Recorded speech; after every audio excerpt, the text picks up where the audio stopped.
আমি এখন দাঁড়িয়ে আছি বগুড়ার সুলতানপুর রেলওয়ে স্টেশনে। 1947 সাল পর্যন্ত এটা সুলতানপুর নামই ছিল, পরে অবশ্য নামটা বদলানো হয়েছে। সুলতানপুর স্টেশন চালু হয় 1878 সালে। তখন দর্শনা এবং পার্বতীপুরের মধ্যে এই রুট হয়ে ট্রেন চলাচল করত। আজ থেকে 125 বছর আগে 1901 সালে এই সুলতানপুর থেকে বোনারপাড়া পর্যন্ত মিটার গেজ লাইন চালু হওয়ার পর থেকে এটি জংশনে রূপান্তরিত হয়। ঢাকা, খুলনা, রাজশাহী, রংপুর, কুড়িগ্রাম, পার্বতীপুর বিভিন্ন রুটে এই স্টেশন দিয়ে দিনে প্রায় 40টি ট্রেন যাতায়াত করে। গুরুত্ব বোঝাতে বলি, তার মধ্যে প্রায় 16টি আন্তনগর ট্রেন।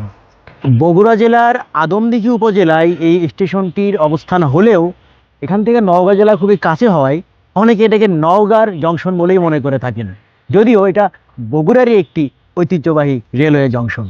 প্রাচীন ঐতিহ্যের জেলা বগুড়া, আর প্রায় শতাধিক বছরের প্রাচীন এই সুলতানপুর স্টেশন বগুড়ার সেই ঐতিহ্যের ভাণ্ডার আরো সমৃদ্ধ করেছে। সুলতানপুর সুলতানপুর বলাতে অনেকে ভাবছেন যে বগুড়ায় সুলতানপুর জংশন আবার কোথায়। না, এটা এখন সুলতানপুর নামই নেই। আমি শুরুতেই বলেছি এটা 1947 সাল পর্যন্ত সুলতানপুর ছিল, পরে নামটা বদলানো হয়েছে।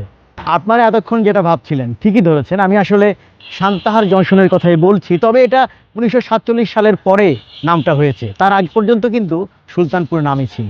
এখন এটা সান্তাহার নামেই পরিচিত।